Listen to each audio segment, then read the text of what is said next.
नमस्कार। आज हम गौरा बादल चरित चौपाई के आगे के क्रम का अध्ययन कर रहे हैं। गौरा बादल चरित चौपाई जैन कवि हेमरतन द्वारा रचित है। इस मूल ग्रंथ में हम अध्ययन कर रहे हैं। हमने मूल कथा सार पहले देखा, अभी इसके मूल पाठ को। इसके कथा के प्रारंभ में कवि पहले मंगलाचरण करता है, गणेश जी की स्तुति करता है, सरस्वती माता की करता है, अपने गुरु की करता है, पहले जो पूर्ववर्ती कवि हुए हैं उनकी करता है, और उसके पश्चात ग्रंथ की प्रस्तावना को प्रस्तुत करता है, जिसमें राघव चेतन व्यास और गौरा और बादल के स्वामी भक्ति का भी वर्णन करता है। और उसमें यह कहता है कि जिन्होंने स्वामी धर्म को यहाँ एक रस के रूप में उसने अंकन किया है और कहा मैं उसका वर्णन करूंगा। संक्षेप में वह राजा रतन सेन का परिचय भी दे देता है। उसके पश्चात मूल पाठ की ओर, मूल कथा की ओर जब प्रवेश करता है कवि, तो सबसे पहले उसने चित्तौड़ राज्य का वर्णन किया है। चित्तौड़ राज्य के वर्णन के पश्चात कवि ने राजा रतन सेन का वर्णन किया और उसकी पटरानी रानी प्रभावती का भी वर्णन किया। रानी प्रभावती जो कि पटरानी है, बहुत स्नेह करता है राजा, वो भी उससे बहुत स्नेह करती है, लेकिन जीवन में एक दिन अनहोनी घटना घट गई।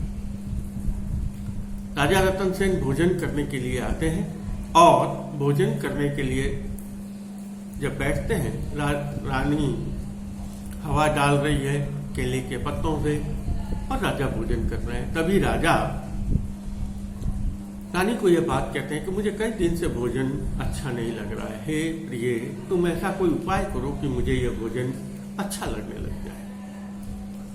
रानी अभिमानी है, उसे एकदम क्रोध आ जाता है और वह कहती है कि हे राजा, मैं तो भोजन बनाना जानती नहीं हूं। अब आप कोई नया विवाह करो, नई नारी लेकर आओ और वह आपको भोजन करवाएगी, तभी भोजन आपको अच्छा लगे। इतना ही नहीं, वह कहता है कि जाओ किसी पद्मिनी को विवाह करके ले आओ। रानी के ऐसे कटु वचनों को सुनकर राजा को क्रोध आ जाता है। राजा तत्काल भोजन छोड़कर उठ जाता है और यह संकल्प के साथ उठता है कि मैं अब आनंद पूर्वक भोजन तभी करूंगा जब मैं पद्मिनी को विवाह करके लेकर आऊंगा। जीवन में जितने सुख हैं उन समस्त सुखों का उपभोग भी पद्मिनी से विवाह करने के बाद ही करूंगा। और उसने यह भी कहता है, रानी, हे रानी, तुझे सोचकर कहना चाहिए, तूने क्या सोचा? क्या मैं पद्मिनी रानी से विवाह करने में असक्षम हूं? मैं लेकर आऊंगा। और वह अपने इस संकल्प के साथ उठ जाता है और अपने साथ एक सेवक को लेकर रवाना हो जाता है। काफी दूर जाने के बाद सेवक उससे पूछता है हमें कहाँ जाना है और हमें किस जगह पर जाना है, क्या हमारा यात्रा का उद्देश्य है, आप मुझे बतलाइए, क्योंकि बिना उद्देश्य की यात्रा संभव नहीं है। और वह उस बात को भी कहता है जैसे मर्म को जाने बिना मार्ग नहीं मिलता, कपास को ताने बिना ताग नहीं मिलता। तब वह कहता है कि हे, खवास को अपने संबोधित करते हुए कहता है, मैंने पद्मिनी के लिए इतनी दूरी को तय किया है, या मेरी यात्रा का प्रयोजन जो है पद्मिनी से विवाह का है। तुझे यदि पद्मिनी का कोई स्थान पता हो तो मुझे बताओ। तब वह सेवक कहता है, आप चिंता न करें, अपने पास यथेष्ट धन है। और वे दूर जाते हैं, काफी दूर चले जाते हैं। तब राजा एक स्थान पर रुकते हैं और एक पेड़ के नीचे बैठते हैं।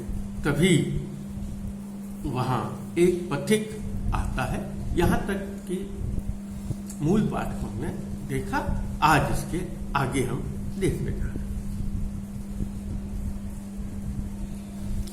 पीणी नवी जानी जा लगी पंथ, तां लगी सगलू गोरख कंथ, बैठो भूप जई तरु तलई, पंथी आव्यो एक तेत लई। अब उसने कहा ये उनके मार्ग की कठिनाई। पीढ़ी नवी जानी, रास्ता पता ही नहीं कहां जाना है, पद्मिनी कहां है ये पता ही नहीं।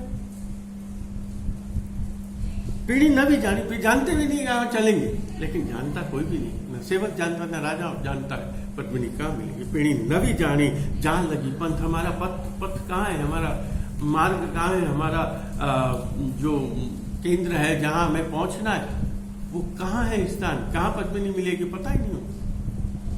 तान लगी सगलू गोरख कंठ, उसने कहा एक मुहावरे का प्रयोग किया, गोरख कंठ, गोरख कथा।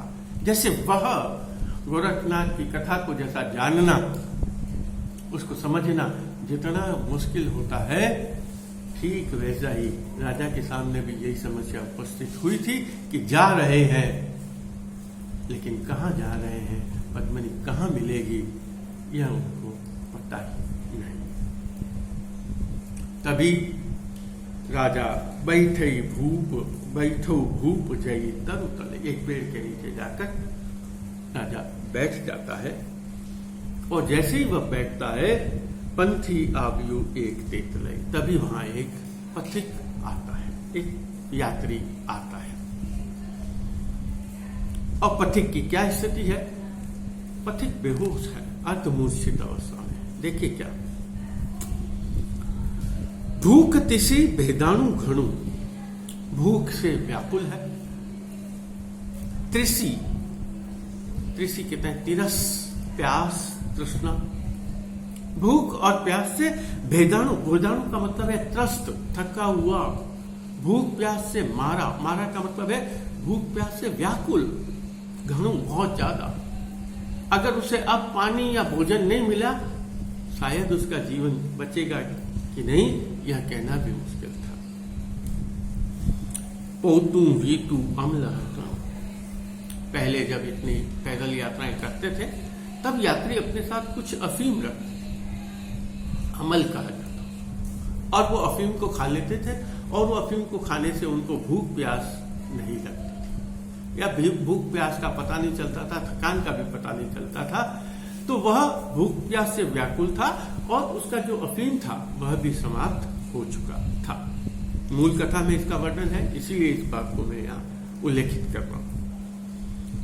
पंथ तणु बलि पूरु खेत, और बहुत लंबी यात्रा करके आया था, इसलिए भूख से प्यास से व्याकुल, फिर जो नशा कर रहा है, जो भोजन का पाते है वो भी समाप्त हो गया, और मार्ग के इतना लंबी कठिनाई। पंथ तणु बलि पूरु खेत, वह भी बहुत ही कष्ट, लंबी यात्रा का कष्ट। घटी सगलऊ हु पर से, घटी यानी शरीर, सगलऊ यानी पूरा, हु यानी हुआ, परसेत, परसेत कहते हैं प्रसवेद्य, प्रसवेदी कहते हैं पसीना, पूरा शरीर उसका कमजोरी के कारण, भूख के कारण, प्यास के कारण पसीना पसीना हो रहा था। यात्री देख रहा था कोई मुझे मिल जाए, लेकिन उसे मार्ग में कोई नहीं मिलता। अटवी माही घणु आकले, अटवी यानी मार्ग, वह मार्ग में बहुत देखता है कि उसे मार्ग में कोई मिल जाए, उसे कोई यथेष्ट सहायता मिल जाए, जो उसे खाने को दे, जो उसे पीने को दे, जो उसे अफीम दे, या उसकी सहायता करे। लेकिन बहुत देखने के पश्चात भी उसे यात्रा में कोई भी दिखाई नहीं देता। आगे लिखा, पेड़ी नवी कोई मानस मिले, उसे कोई मानस नहीं मिलता, कोई मनुष्य नहीं मिलता जो जीवन की इस संकट की घड़ी में, यात्रा के इस संकट वाली अवस्था में उसे उसका कोई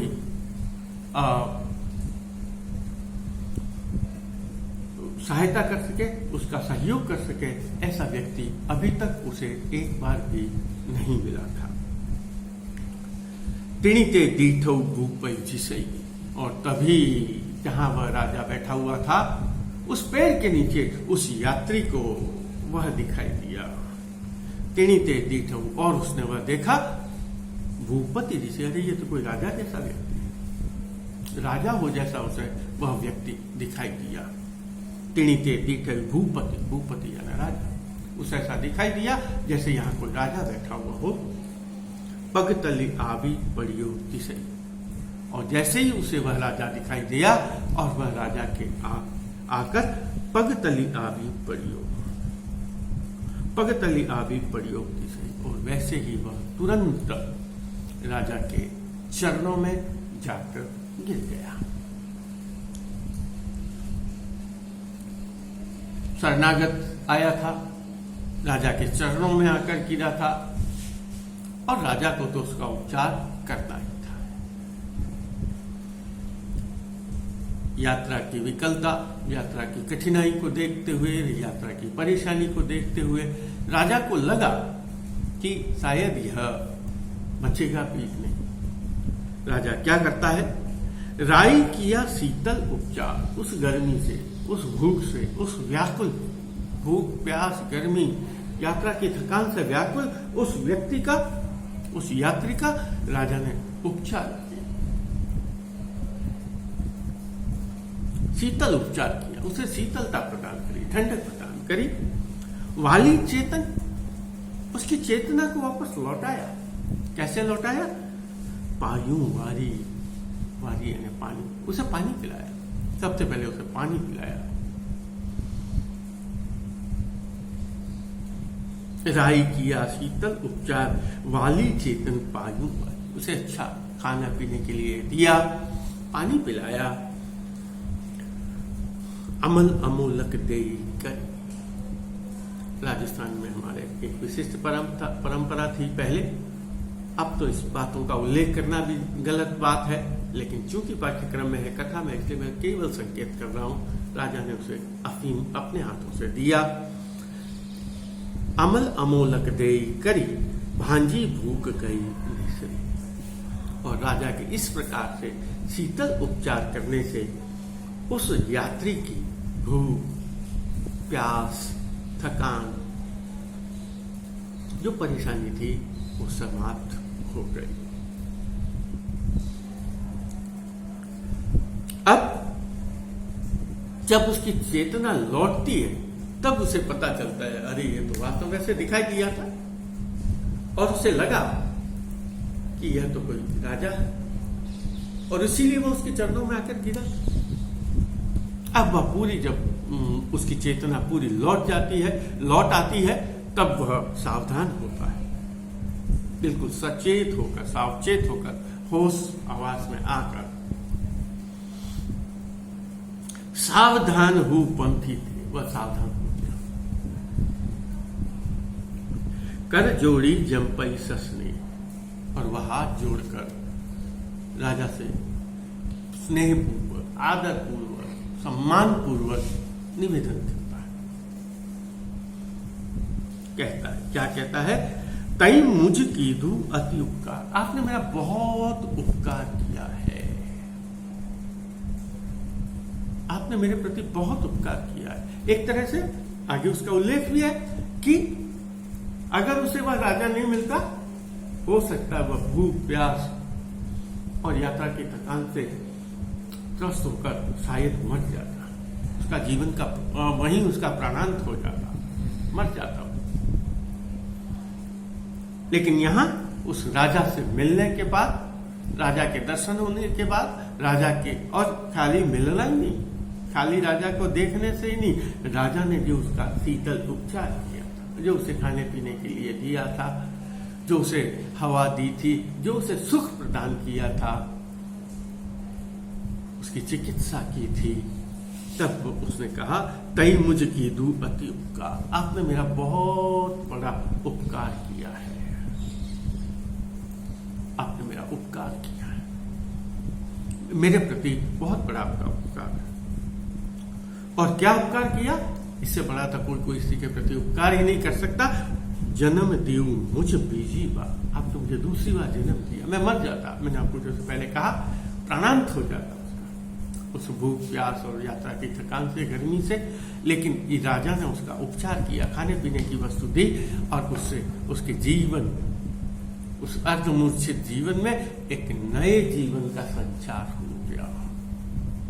इसलिए वह क्या कहता है, तई मुझ की तू अति उपकार, जन्म दियो मुझ बीती बार। आपने मुझे दूसरी बार जन्म, एक बार तो मेरा जन्म हुआ था जो मेरी माँ ने मुझे जन्म दिया था और आज मैं मर जाता, लेकिन आपने मुझे पुनर्जीवित कर दिया। मैं जो मर रहा था, आपने मेरे जीवन में चेतना का, प्राणों का संचार कर दिया। ऐसा लग रहा है जैसे मैं आज पुनर्जीवित हो गया। मुझ सरीखू को कहिए काम, मेरे योग्य, अपन भी कहते हैं ना, अपने प्रति कोई कार्य करता है, वैसे लोग कम कहते हैं कि आपने मेरा कार्य किया, मेरे लायक भी कोई सेवा हो तो बताइए। प्राय यही कहते हैं, मेरे योग्य सेवा, यथा योग्य सेवा कहें, मेरे योग्य जो सेवा हो वो कहिए। यहाँ भी वही कहता है, मुझ सरीखू को कहिए, और मेरे लायक कोई कार्य हो तो मैं जो कार्य आपके प्रति कर सकता हूँ उस कार्य को आप बतलाइए। हूँ सेवक नहीं तू मुझ स्वामी, मैं तो आपका सेवक हूं, मैं आपके चरणों का दास हूं और आप मेरे स्वामी हैं। इसलिए हे स्वामी, आप जो कार्य कहेंगे मैं आपकी वह सेवा करूंगा। क्यों करूंगा? वापस वही ऋण चुकाना चाहता है। आपने मुझे पुनर्जीवित किया, मेरे प्राणों में, मेरे जीवन में प्राणों का संचार किया है। बलतु राय भणी सही विशेष। अब जब बार बार यह बात को कहता है, तब राजा फिर उसे एक बात कहता है। देखिए क्या बात पूछता है। बलतु राय भणी सविशेष। और वह जब इतना अनुनय विनय करता है कथित, तब राजा उसे एक बात कहता है। क्या कहता है? देखिए, तई दीठा बहुदेश विदेश। हे पथिक, तुमने अपनी यात्रा में बहुत सारे देशों का, विदेशों का, बहुत अच्छे अच्छे जो राज्य हैं, देश विदेश में तुम भ्रमण किए हो और तुमने उन राज्यों का भ्रमण किया है। मैं तुमसे एक बात पूछना चाहता हूं। अब देखिए, राजा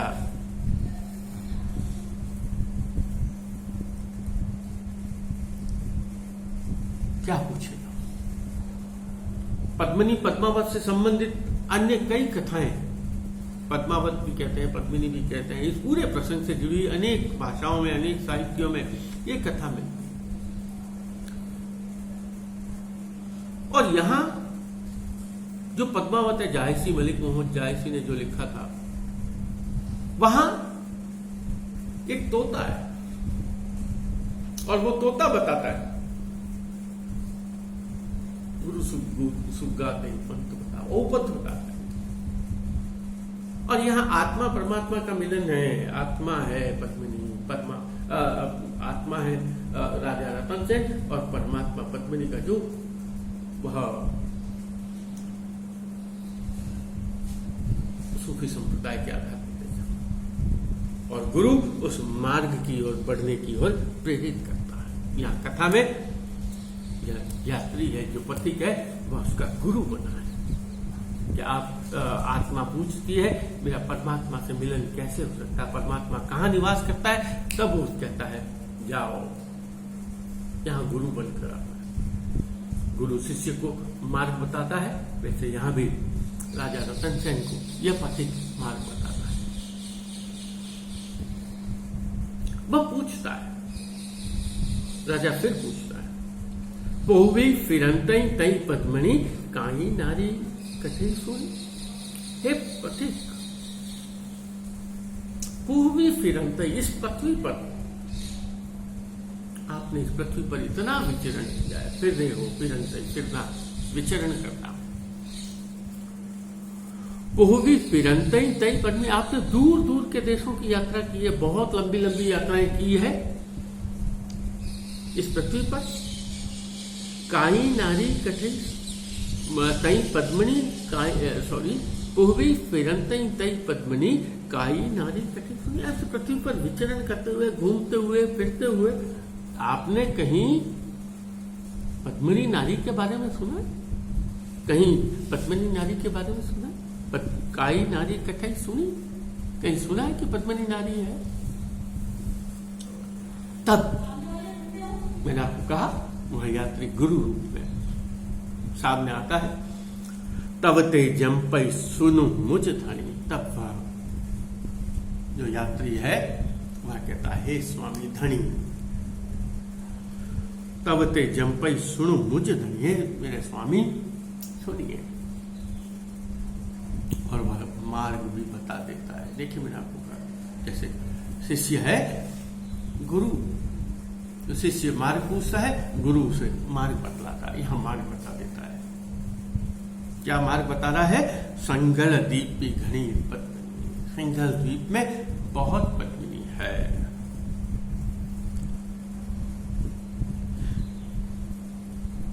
दक्षिण दिशा से सिंगल दिशा भी बता देता है। दक्षिण दिशा में सिंगल द्वीप है, सगला दीपा माही प्रदीप, और जितने भी द्वीप हैं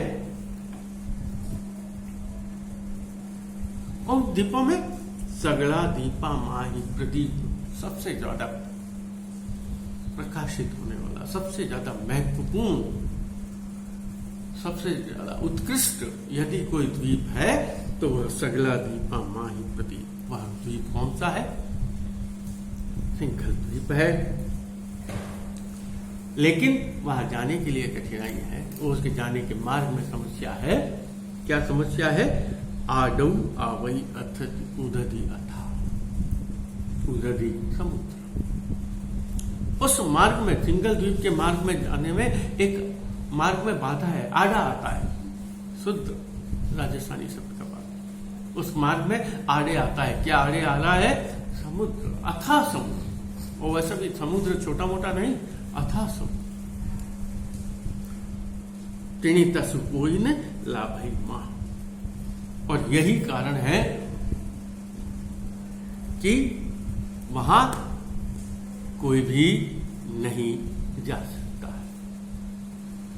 वहां इसीलिए जाना बहुत मुश्किल है। क्यों मुश्किल है? क्योंकि कोई भी उस रास्ते पर नहीं जा सकता, कोई भी उस समुद्र को प्राप्त नहीं कर सकता। इसलिए वहां की यात्रा बहुत दुष्कर मानी गई है। यहाँ राजा रतन सेन यही चाहता था, उसका सेवक भी यही चाहता था, पद्मिनी कहाँ मिलेगी। उनको वह पता मिल गया, दिशा मिल गई, और वे तत्काल वहां से दक्षिण दिशा की ओर प्रस्थान कर जाते हैं। राजा को जब यह पता लग जाता है तब कवि कहता है, राजा इस बात को जानकर बहुत प्रसन्न हुआ और सिंघल द्वीप की ओर राजा अपने सेवक के साथ पवन वेग के साथ उन घोड़ों पर चढ़कर प्रस्थान करता है। और जैसे कोई आकाश में उड़ रहा हो, हवा में उड़ रहा हो, वैसे उतनी तीव्र गति से वह राजा सिंघल द्वीप की ओर प्रस्थान करता है। आज का कथाक्रम हमारा यहीं तक। धन्यवाद।